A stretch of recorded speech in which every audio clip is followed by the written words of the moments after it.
సోదర వీరకుమార ఇంటర్నెట్ గాథ కనరా కన్నుల ముందర జరిగే మాయజాలమంతా తరిగిడ జుంతరిధా.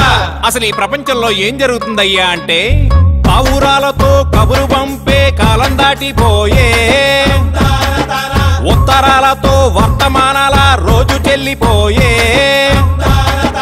టెలిగ్రాముతో సంగతి చెప్పే వేళ వెళ్ళిపోయే, ఎస్టిడి బూతులు కాయను బాక్సులు కనుమరుగైపోయే. ఇలాగైతే అలాగా మనిషికి మనిషికి సంబంధాలు తెగిపోవా, మనసుకి మనసుకి మధ్య దూరం పెరిగిపోదా? ఆ ముచ్చట చెప్తాను వినవయ్యా. సెల్లు ఫోను చేతికొచ్చే సొల్లు బూసులెన్నో తెచ్చే, మనిషి ఉన్న లోకం విడిచే కొత్త లోకంలోకి నడిచే, చుట్టూ ఉన్న వాటినన్నీ వదిలిపెట్టి ఇంటర్నెట్ లోకి నెట్టుకుపోయే.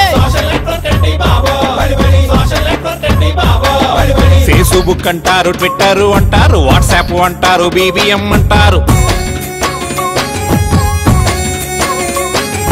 డ్రాబాక్స్ అంటారు, జిద్దు అంటారు, స్కైపులు అంటారు, వైబరు అంటారు, బాతు రూముల్లో బెడ్ రూముల్లో ఆఫీసు రూముల్లో క్లాసు రూముల్లో SMS ఫ్లోటింగ్, పగలు రాత్రి చాటింగ్, సోషల్ నెట్వర్క్ అండి బాబో, సోషల్ నెట్వర్క్ అండి బాబో. ఇదంతా చెప్పు బాగానే ఉందయ్యా, వీటన్నిటి వల్ల ఉపయోగం ఏమిటో ముందు అది చెప్పు. యాపిల్ అంటే తినే పండేమి కాదు, అర చేతిలోనే చేస్తాది జాదో. పంచగట్టే ఓడు పెద్ద రాయుడు, ప్రపంచాన్నే లేదే ఆండ్రాయుడు. సోషల్ నెట్వర్క్ చేతిలో ఉంటే ఎవడి డప్పు వాడే తందానా తానా. పెట్టిన పోస్టుకు లైకులు రాకపోతే పరువు పోయినట్టు ఫీల్ అవుతారన్నా. జుట్టు ఊడినా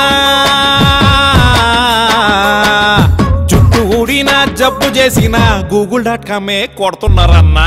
ఇంటర్నెట్ లోకం అంటే ఇంటర్నెట్ లోకం అంటే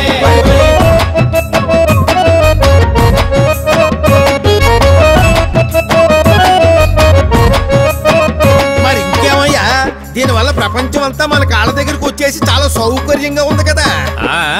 సౌకర్యంతో పాటు కుసింత కామెడీ కూడా ఉందయ్యా. చావు కౌరైనా సినిమా కబురైనా పోటీలు పడుతూ అప్డేటులన్నా, రిప్పులు సినిమా రివ్యూలునా, వంటగదిలో చేసే ముచ్చట్లు అన్ని పోస్టులు పెట్టి చంపుతారన్నా. కాఫీలు పెట్టడం ఉప్మాలు చేయడం లాంటివా? వెబ్ సైటుల్లో గాసిప్పు చూసి పనులు మానేసి పంచాయతీలన్నా.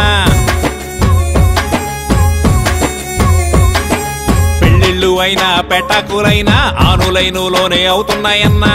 మరి సంసారం దూరమున్నోళ్ళు దగ్గరవుతున్నారు, దగ్గరున్నోళ్ళు దూరం అవుతున్నారు.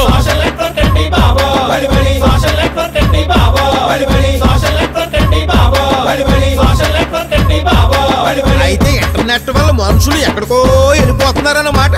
అదే కదయ్యా, ఎక్కడికి వెళ్తున్నారో తెలియక పాపం ఎటో వెళ్ళిపోతున్నారు.